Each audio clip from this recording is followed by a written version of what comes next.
कहा जी जंगबंदी का हम ऐलान करते हैं और हम उम्मीद करते हैं कि दोबारा अब लड़ाई नहीं होगी और पाकिस्तान की तरफ से कोई हमारे ऊपर जवाबी कार्रवाई नहीं की जाएगी। ये अब अफगानिस्तान ने उसके बाद जंगबंदी की है, लेकिन पाकिस्तान इस बीच में बड़ा तगड़ा जवाब दे चुका था। अब इस सारी सूरत हाल में ना चंद किरदार हैं जिन्हें हम फरामोश नहीं कर सकते। एक तो भारत का किरदार है। भारत जो है वो जख्म चाट रहा है, पाकिस्तान ने उनके तैयारे गिराए हुए हैं और वो अब बदला लेने के लिए पर तोलता रहता है। और ये देखिए हमला भी उस वक्त हुआ जब अफगान वजीर खारजा अमीर मुत्तकी वो भारत के दौरे पर है। ये बड़ा एक अजीबोगरीब टाइम है कि अफगान वजीर खारजा भारत के दौरे पे है, तब एक एयर स्ट्राइक होती है अफगानिस्तान में, उसके बाद भारत के अंदर उनका दौरा है और उस बीच में फिर बॉर्डर के ऊपर टेंशन हो जाती है और अफगान फोर्सेज और पाकिस्तानी फोर्सेज के बीच में पहली मर्तबा इस लेवल की टेंशन हुई है और इतनी फायरिंग का तबादला हुआ है, शेलिंग का तबादला हुआ है। पाकिस्तान की जानिब से आर्टिलरी का भी इस्तेमाल किया गया। तो भारत के अंदर बहुत सारे लोग बगले में जा रहे हैं, खुश हो रहे हैं, एंजॉय कर रहे हैं कि जी पाकिस्तान की अफगानिस्तान के साथ लड़ाई लग गई। देखें एक बात भारत को भी समझनी चाहिए, अफगानिस्तान को भी, अफगानिस्तान के पास कोई रवायती फौज नहीं है, उनके पास वो मिलिट्री वेपन्स भी नहीं है जो एक फौज के पास होते हैं, वैसी आर्टिलरी भी नहीं है, टैंक्स भी नहीं है, जो जदीद हथियार हैं आजकल के जिनको ड्रोन्स कहते हैं या एयरफोर्स कहते हैं, वो भी अफगानिस्तान के पास नहीं है। अफगान सिर्फ एक गोरीला जंग के मास्टर हैं। बाहर से अगर कोई अफगानिस्तान के अंदर घुसेगा तो लड़ाई की नौयत कुछ और होगी। अगर कोई ऑक्यूपेशनल फोर्सेस हैं जिन्होंने ऑक्यूपाई किया हुआ है अफगानिस्तान की टेरिटरी को, तो उसके खिलाफ वो एक लंबी गोरीला जंग तो लड़ सकते हैं। और गोरीला जंग में यह है कि आपने छुपे रहना, जब आपका दाव लगे आपने दाव लगा लेना है। लेकिन जब आप एक मुल्क की फौज होते हैं तो आपके पास बहुत सारी ऐसी चीजें होनी चाहिए जो हकीकतन इस वक्त अफगानिस्तान के पास नहीं है। तो अफगान फोर्सेस गोरीला जंग के लिए तो ठीक है, मानते हैं कि वो लड़ सकते हैं, लेकिन एक रवायती जंग को लंबे अरसे तक लड़ना ये उनके पास में नहीं है, वो नहीं लड़ पाएंगे। क्योंकि देखिए इसके लिए खास किस्म के हथियार और खास किस्म की फौजी ट्रेनिंग चाहिए होती है। उनकी सारी ट्रेनिंग जो है वो गोरीला है। उन्होंने दुनिया की आलमी ताकतों को अपनी गोरीला पावर से शिकस्त दी है, रशिया को दे दी, अमेरिका को दे दी, लेकिन वो पहाड़ों के अंदर छुप के कमीनगाहें बना के वो एक तरीके से लड़ते हैं। पाकिस्तान के साथ उनकी वैसी लड़ाई हो नहीं सकती। हां, यह जरूर हो सकता है कि वो पाकिस्तान के साथ अगर ताउन ना करे तो पाकिस्तान के अंदर दहशतगर्दी के वाकयात बढ़ते जाएं, या अफगानिस्तान पाकिस्तान के अंदर जो है वो गुरीला वॉर के अंदर सपोर्ट देना शुरू कर दे उन एलिमेंट्स को जो पाकिस्तान के अंदर फोर्सेस के ऊपर अटैक करते हैं। यह दूसरी बात है।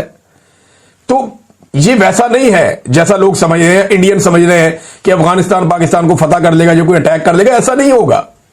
बॉर्डर से 1 इंच आगे वो नहीं आ पाएंगे और पाकिस्तान आने भी नहीं देगा। पाकिस्तान की जो दिफाई नुक्ता नजर से सलाहियत है वो बिल्कुल एक मुख्तलिफ नौयत की है, वो एक कन्वेंशनल ट्रेन्ड फोर्स है। देखिए ना, ये अगर मिलिट्री एस्टेब्लिशमेंट की पॉलिसीज ठीक हो ना तो ये बड़ी प्रोफेशनल फौज है पाकिस्तान की फौज। इस खित्ते की मजबूत तरीन और प्रोफेशनल फौज है जिसके पास बेहतरीन हथियार है। तो एक तो इसमें आप याद रखें भारत का किरदार है। भारत हवा भरने की कोशिश करता है कि लड़ाई हो जाए, किसी तरह पाकिस्तान एंगेज हो जाए।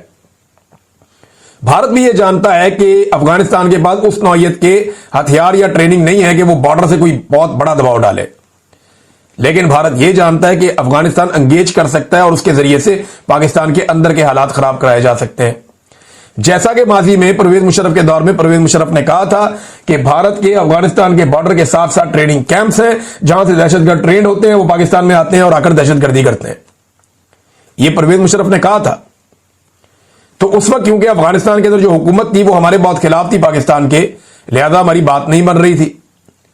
अब जो अफगानिस्तान की हुकूमत है इसमें हमारे पास मौका था बड़ा जबरदस्त कि हम उनके साथ अच्छे ताल्लुकात बना लेते और एक वर्किंग रिलेशन हम उनके साथ डेवलप कर लेते, लेकिन हमने ये किया नहीं क्योंकि इसमें एक फैक्टर और है जिसे हम अमेरिका कहते हैं।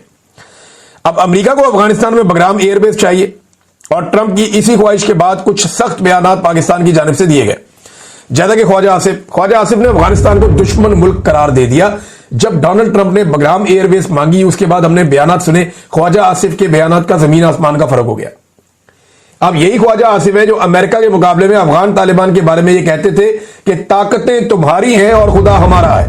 यही ख्वाजा आसिफ है जिसने ये मौकिफ लिया था कि अमेरिका और नेटो को उन्होंने कहा कि ताकतें तुम्हारी है और तालिबान की तरफ उनका इशारा था कि और खुदा हमारा है। ये ख्वाजा आसिफ साहब थे। लेकिन वही ख्वाजा आसिफ साहब ने जब एस्टेब्लिशमेंट के जूते पकड़े तो फिर उन्होंने कहा जी कि नहीं, अब क्योंकि एस्टेब्लिशमेंट अमेरिका को खुश रखना चाहती है, तो जैसे ही अमेरिका को बगराम एयरबेस की याद आई और डोनाल्ड ट्रंप ने उस ख्वाहिश का इजहार किया, तो ख्वाजा आसिफ ने कह दिया कि अफगानिस्तान हमारा दुश्मन मुल्क है। अब भारत के अंदर खुशियां मनाई गई, लेकिन फायदा कोई नहीं, और अमेरिका ने इस लड़ाई में आना कोई नहीं है। वो कानों को हाथ लगाकर गए कि अफगानिस्तान की सरजमीन पे तो वो नहीं उतरते। हाँ, ये है कि पाकिस्तान में कोई अड्डा वड्डा उनको मिल जाए, यहां से जाके वहां अटैक करके वापस आ जाए, अलग बात है। वहां उस सरजमीन पे वो नहीं उतरते, वहां वो जाएंगे नहीं। अब ट्रंप जो है, उसके बाद एक और मौका था गुज़िश्ता रात, तालिबान ने खुद ही जंगबंदी कर दी, वरना ट्रंप फायदा उठा सकता था और वो ये कह सकता था कि 1 साल में मैंने 9 जंगें रुकवाई हैं।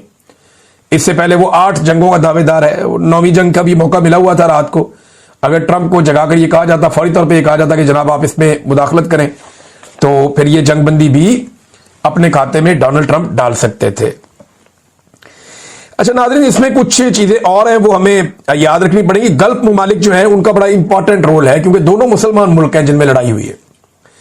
पाकिस्तान अफगानिस्तान को हमेशा अपना ब्रादर इस्लामी मुल्क कहता रहा है। पाकिस्तान ने बड़ी कुर्बानी दी है, बहुत बड़ी तादाद में अफगान मुहाजिरीन को पाकिस्तान में जगह दी है, जब रशिया ने अटैक किया तब भी और जब अमेरिकन ने अटैक किया तब भी। ये मिलियंस के अंदर लोग पाकिस्तान में रहते रहे और वापस भी गए हैं। तो पाकिस्तान इनके साथ बेहतरीन ताल्लुकात बना सकता था, रख सकता था, लेकिन पाकिस्तान का वजीर खारजा जो बिलावल था, इमरान खान का रिजीम चेंज हुआ तो इमरान खान का नुक्ता नजर था कि अफगानिस्तान के साथ ऐसा ताल्लुक बनाया जाए कि दहशतगर्दी का मसला हमेशा खत्म किया जाए, और उस पर काम हो रहा था। लेकिन बिलावल ने पूरी दुनिया का ट्रैवल किया, अफगानिस्तान का ट्रैवल नहीं किया। और गल्फ ममालिक की जानिब से 2 ममालिक का स्टेटमेंट मेरे सामने पड़ा हुआ है, एक सऊदी अरब का और एक ओमान का। ओमान में जो है वो उनके बहुत बड़े जो आलिम हैं, जो सरकारी उनकी जानिब से, और दूसरी जब सऊदी अरब का भी एक सरकारी स्टेटमेंट है, और उन दोनों ने जंगबंदी का कहा और दोनों ममालिक को कहा कि आप आपस में बातचीत कर लें। अब ये जो तालिबान है जिनके साथ पाकिस्तान की झड़प हुई है, ये पाकिस्तान ने तैयार की है, ये बात हमें याद रखनी पड़ेगी। अमेरिका के और गल्फ ममालिक के कहने पर, या नेटो ममालिक जो थे उनके कहने पर, हमने इन तालिबान को यहां पे तैयार किया था। पाकिस्तान में दुनिया भर से इनको इकट्ठा किया था, अफगानिस्तान से हम इनको यहां पे लेकर आए थे।